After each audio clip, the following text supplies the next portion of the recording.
Peace, y'all, and welcome to Roc Decoded, where we take a deep dive into my lyrics and break down the meanings of some of my dopest songs. Today we're gonna do Melanin Drip. Yeah, watch me get settled and sonically acclimated. A little rusty, but my vocals untarnished, cause all derated. Watch me get settled and sonically acclimated. A little rusty, but my vocals untarnished, cuts all derated. Watch me get settled and sonically acclimated. That's just basically speaking to the audience and asking them to settle in while I get familiar with the beat, while the song begins, while the rhyme begins. A little rusty, but my vocals untarnished. At the time when I wrote this song, I felt that I was a little rusty with the pen. You know, I wasn't sure what was going to come out. But this hip hop thing is like riding a bike. So, you know, I emerged untarnished with something of great value. Hence, cuts all derated. Cuts, tracks, songs are derated, which is the highest quality rating for a diamond. And since I consider my lyrics to be of great value, of great worth, I'm comparing my lyrics to the highest level of quality of one of the highest precious gemstones. Shy out the muck and my emerged immaculate with bars blacker than that charcoal that's powdered and activated. Rap Messiah, I'm referring to myself as the savior with these bars. Out of harsh environments, out of environments that threaten to take me down, that threaten to stain and mark me with their remnants. But yet I emerged immaculate from the things that I experienced, from the hardships that I experienced. And the bars are blacker than that charcoal that's powdered and activated. By blacker, I mean pro-black, by socially conscious. And I'm referring it to activated charcoal. Anybody who's seen activated charcoal in its powder form is super dark, super black, and it has detox qualities. And that's what I consider my lyrics to be, extracting waste, extracting toxins and things that are detrimental out of hip hop, this beautiful genre, and leaving something wholesome and beautiful. This is God talk. Vedas in the vernacular. Surahs in all of my subtexts. Psalms in every pentameter. This is God talk. Basically, I'm saying that my flow is highly ordained. This is not no regular, you know, this is on a completely different level. It is divinely blessed. This is not a regular expression of mankind. It's elevated to the spiritual, to the highly spiritual level. So now I go on to reference texts from different religions and spiritualities. Vedas being a spiritual text from the Hindu religion in India. Surahs being taken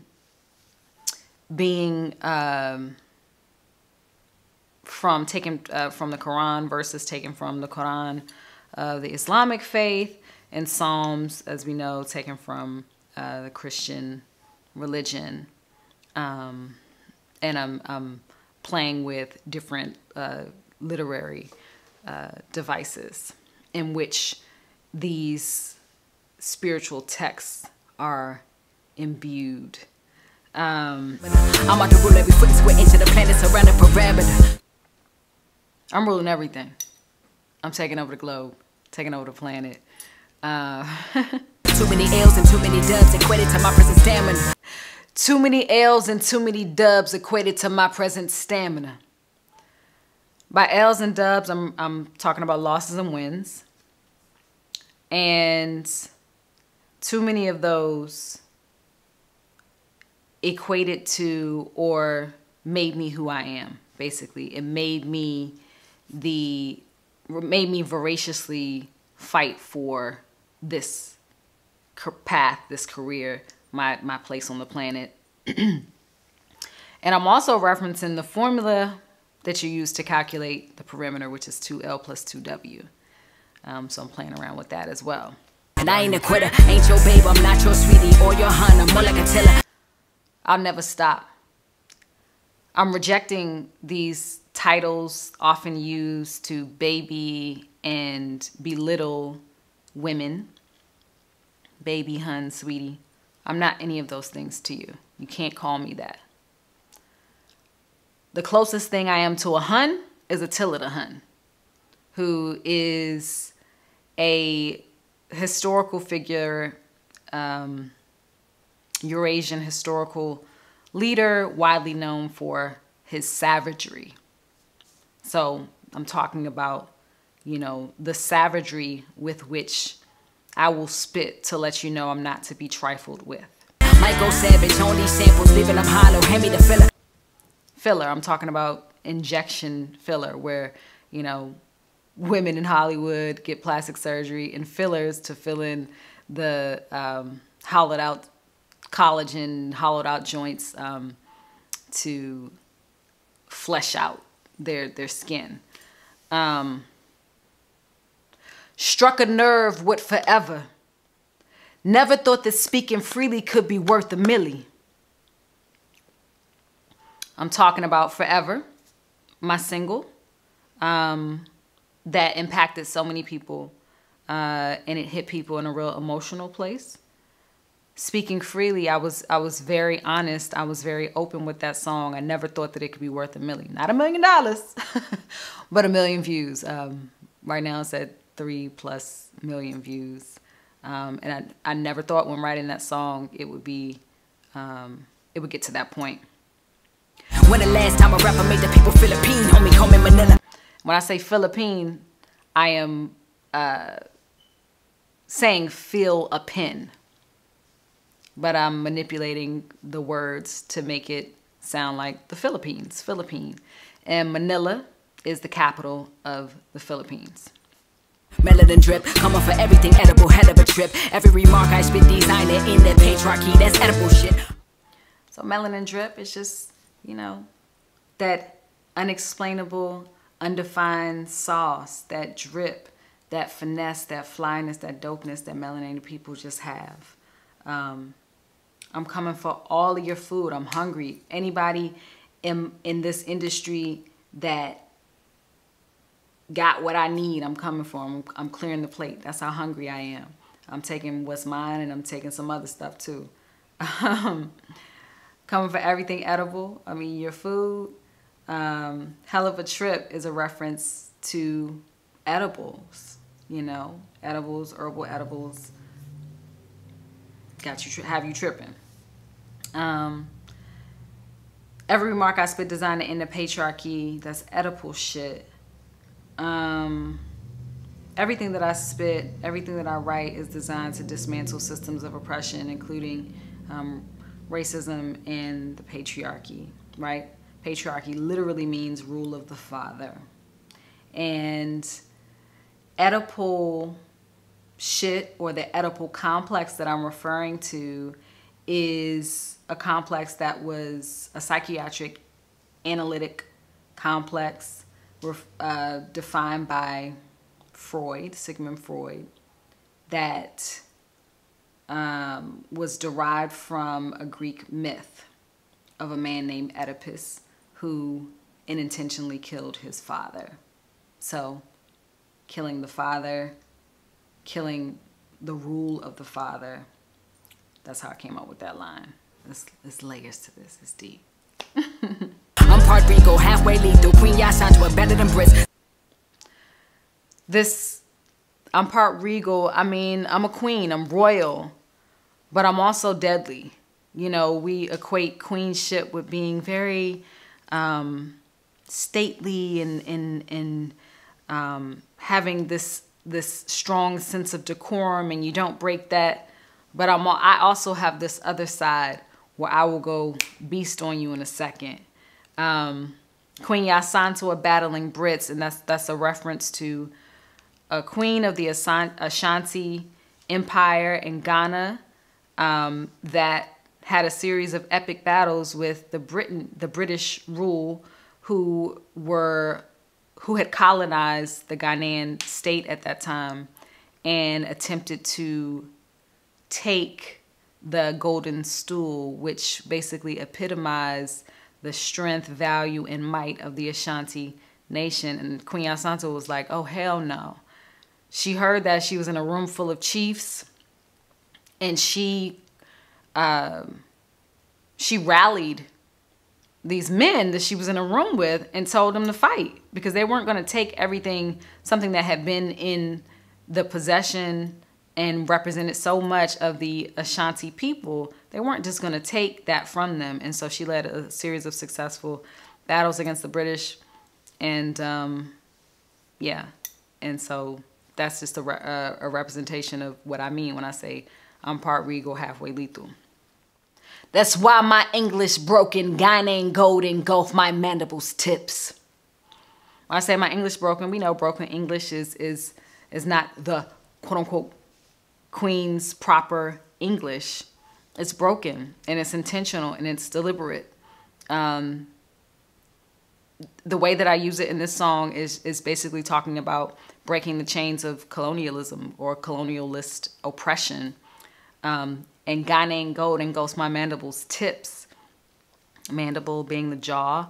I'm talking about gold grills, gold teeth, like that culture and legacy that we proudly sport here as Africans in the diaspora in America, with gold on the teeth, is Ghanaian. And it harkens back to Ghanaian culture and their use of gold in their clothing and shoes and jewelry.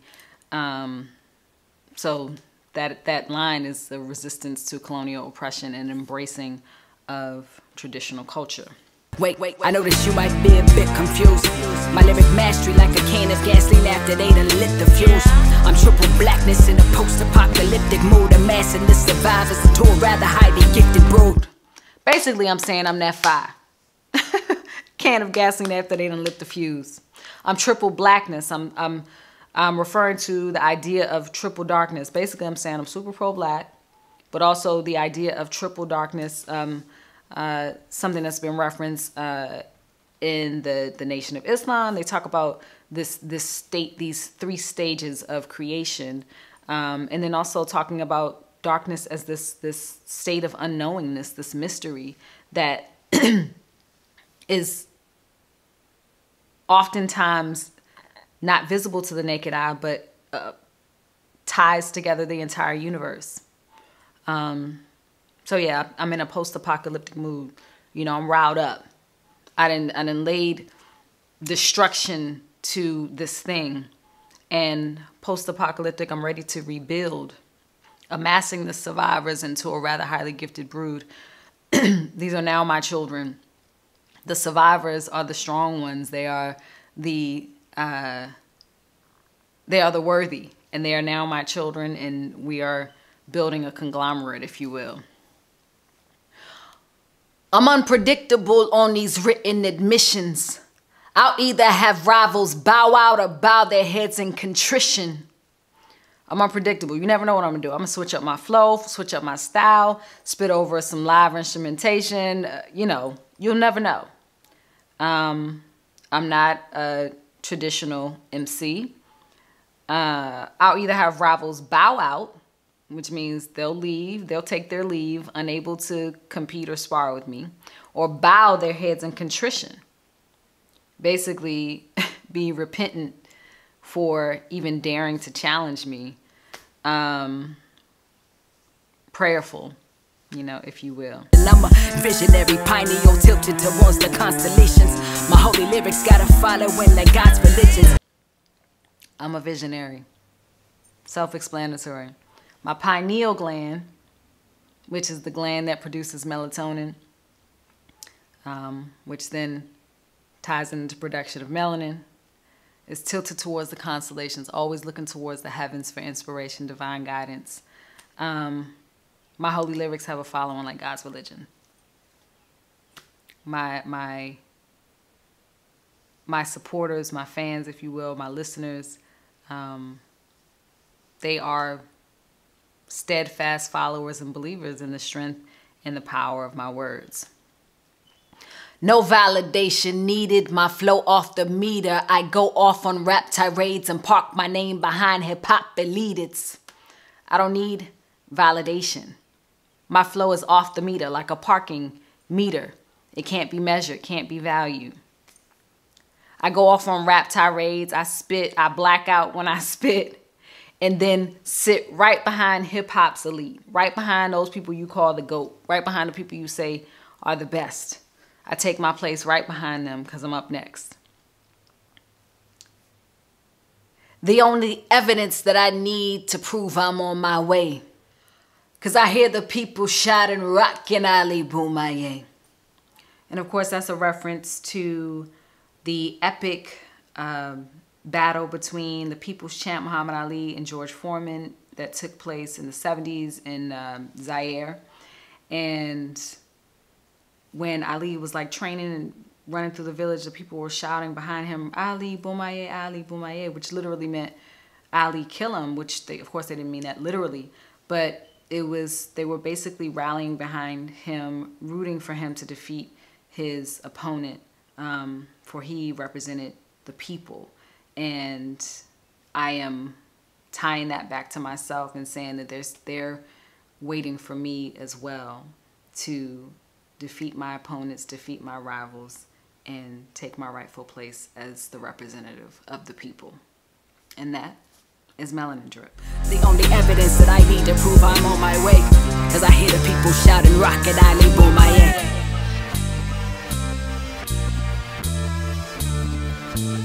Boomaye.